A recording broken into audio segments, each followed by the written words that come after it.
Good evening, everyone. I'm Liam, and welcome back to Liam Analysis. Today, we're breaking down one of the most significant geopolitical stories of 2026, a story that's fundamentally reshaping Canada's role on the world stage.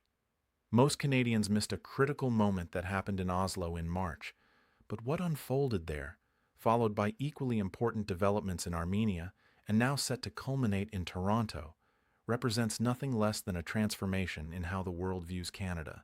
Let me walk you through this story, because this isn't just about diplomacy. This is about economics, security, and Canada's future as a global power. The Oslo Summit. Canada joins the Arctic Alliance, March 15, 2026. Oslo, Norway. 5 of the world's most strategically significant nations, Norway, Sweden, Denmark, Finland, and Iceland, sat down with Canada at the Canada-Nordic Summit. These aren't random partners. Every single one borders the Arctic. Every single one is committed to sovereignty, democracy, and the rule of law. And here's what Norwegian Prime Minister Jonas Gahr Støre said to the cameras. "We sometimes call Canada an honorary Nordic country." Let that sink in. An honorary Nordic country. This wasn't ceremonial talk. This was a deliberate statement from leaders representing over $2.8 trillion in combined GDP, Nordic countries alone. Add Canada's economy to that, and you're looking at one of the most economically and strategically powerful informal groupings of nations on Earth. What came out of Oslo?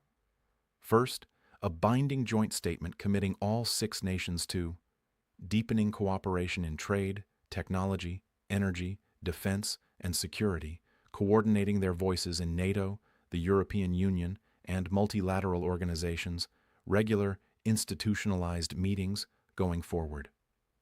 Second, a bilateral Canada-Norway agreement spanning energy partnerships, critical minerals collaboration, emerging technologies and AI development, space communications, defense industrial cooperation. That last point matters. A $9.6 million contract was already awarded to Kongsberg Vanguard LP, a joint venture between Norwegian defense firms and Canadian partners. This is concrete proof that the alliance isn't just words, it's capital flowing, contracts being signed, and real economic activity beginning.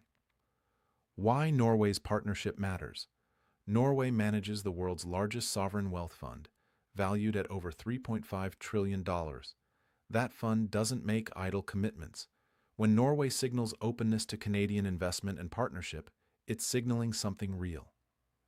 The foundation, building credibility before the summit. But here's what most people don't realize.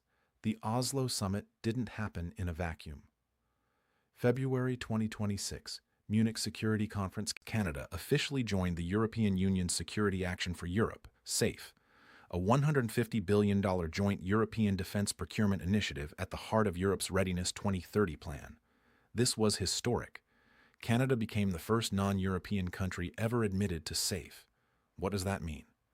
Billions of dollars in contracts that Canadian defense industries can now compete for. Direct access to Europe's military-industrial complex. March 2026, NATO 2% commitment.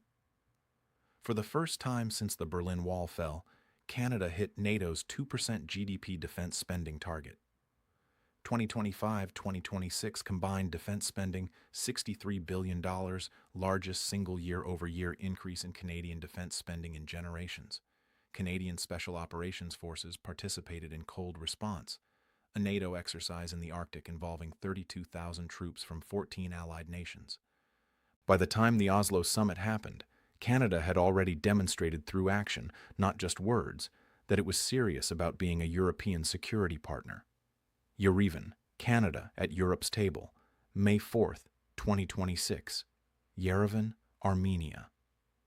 The European Political Community Summit brought together 44 heads of state and government from across Europe and beyond, and for the first time in the organization's history, a non-European leader was invited as a participant. That leader was Canadian Prime Minister Mark Carney. European Council President Antonio Costa's statement was unambiguous. The participation of Canada's Prime Minister Mark Carney in today's summit is politically very significant. It is a reflection of the strong and growing alignment between Europe and Canada. Europe and Canada are more than just like-minded partners. Together, we are building a global alliance to defend peace, shared prosperity, and multilateralism. Think about that phrase, a global alliance. This isn't Europe talking about Canada as a peripheral player. This is Europe's most senior leadership defining a new strategic partnership. What did Carney accomplish in Yerevan? 1. 9 bilateral meetings with France, Italy, Poland, Spain, Ukraine, Armenia, the European Council, European Commission, and European Parliament. 2. Military support announcement, $270 million CAD in new military assistance for Ukraine, bringing Canada's total commitment to $25.8 billion. 3. A clear message. Speaking to 44 world leaders, Carney stated, "We know nostalgia is not a strategy, but we don't think we're destined to submit to a more transactional, insular, and brutal world. Gatherings such as these point to a better way forward." That's not defensive rhetoric. That's Canada articulating a vision for global order and standing backed by commitments, capital, and credibility. The numbers. This isn't just diplomacy, it's economics. Here's where the story becomes undeniable. This alliance building is generating real economic results. From Canada's Spring Economic Update, April 28, 2026. Result: foreign direct investment, $97 billion in past year, 20-year high. New partnerships, 20 plus across 4 continents. Trade agreement coverage, 51 countries, 2/3 of global GDP, or consumer access, 1.5 billion people with preferential trade access. EU-Canada economic relationship, EU bilateral trade with Canada, $178.6 billion, 2025. EU foreign direct investment stock in Canada, $193 billion. Canadian investment in EU, $297 billion. These aren't emerging relationships. These are the deepest economic ties Canada has outside North America. Critical Minerals Initiative, G7 led by Canada. 26 new investments, partnerships, and measures. $6.4 billion unlocked in critical minerals. Projects. Global Partnerships Initiative, $135.6 million invested in strategic alliances advancing R&D, environmental standards, and national security. The bottom line, Canada's alliance building is translating directly into capital inflows, investment commitments, and job creation for Canadian workers. September, the Investment Summit, September 14th to 15, 2026. Toronto. The first ever Canada Investment Summit will convene 100 of the world's largest investors, the CEOs and global business leaders who control trillions in capital. Their focus, Canada's nation-building agenda. What's on the table? Pipelines and ports, LNG terminals and clean energy infrastructure, critical minerals processing, advanced manufacturing, housing and digital infrastructure, supply chains for the clean energy transition. Why investors should pay attention. Canada brings fundamentals that few G7 nations can match. AAA credit rating from all 3 major agencies. Lowest net debt to GDP ratio in the G7. Highest banking stability among G7 nations.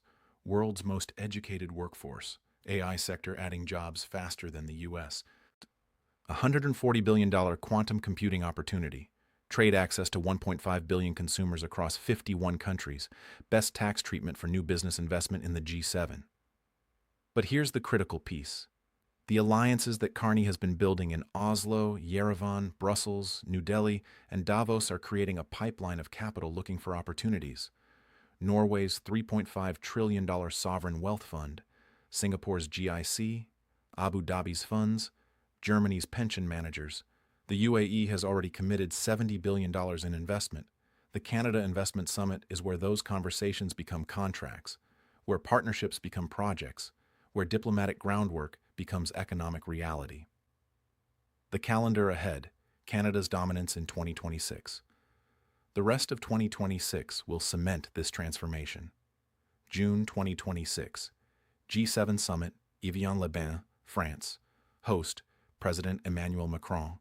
Agenda, critical minerals, AI governance, energy security, Ukraine support. Canada arrives. Alliances reinforced. Credibility established. Economic case fully made. July 2026. NATO Summit, Turkey. Canada arrives, having just hit 2% GDP spending target. Commitment to 5% by 2035. Voice stronger than it's been in years. September 2026. Canada Investment Summit, Toronto. 100 of the world's largest investors on Canadian soil. Nation-building projects on the table. Capital commitments to be made. November 2026. Multilateral engagement. UN General Assembly. Commonwealth Heads of Government meeting. APEC leaders. Summit, Shenzhen. Next European Political Community Summit. Ireland, Canada will be at every major table. Expected, valued, and essential. The strategic shift. 1 year ago, the central question in Canadian foreign policy was, what happens to Canada if it loses American goodwill? That was the wrong question. The right question in 2026 is this. What happens to the world's most important alliances if Canada is not in the room? Not in. Who leads Arctic security cooperation among democratic nations? Canada. Who bridges the Asia-Pacific and Europe? Canada. Who invests $25.8 billion in Ukraine's defense and stands alongside European leaders to defend the rules-based order? Canada. Who convenes the world's 100 largest investors and says, here is Canada, here is our plan, here is your opportunity? Canada. This isn't Canada building alliances because it's run out of options. This is Canada recognizing what it has always possessed: resources, values, talent, and geography, and finally matching that with ambition. From Oslo's Nordic Summit to Yerevan's historic EPC first to Toronto's Investment Summit in September, the pattern is clear. Norwegian PM Støre called Canada an honorary Nordic country. EU Council President Costa said Europe and Canada are building a global alliance. Canada's FDI is at a 20-year high, 20-plus new partnerships across 4 continents, 51 countries, 2/3 of global GDP. This is Canada in 2026. Not retreating, not dependent, not defined by any single relationship. Leading. I'm Liam, and this has been Liam Analysis. This story is far from over. In fact, we're only at the beginning. Subscribe to stay updated as these alliances deepen and Canada's role in shaping the global order becomes even more clear. Thank you for watching. See you next time.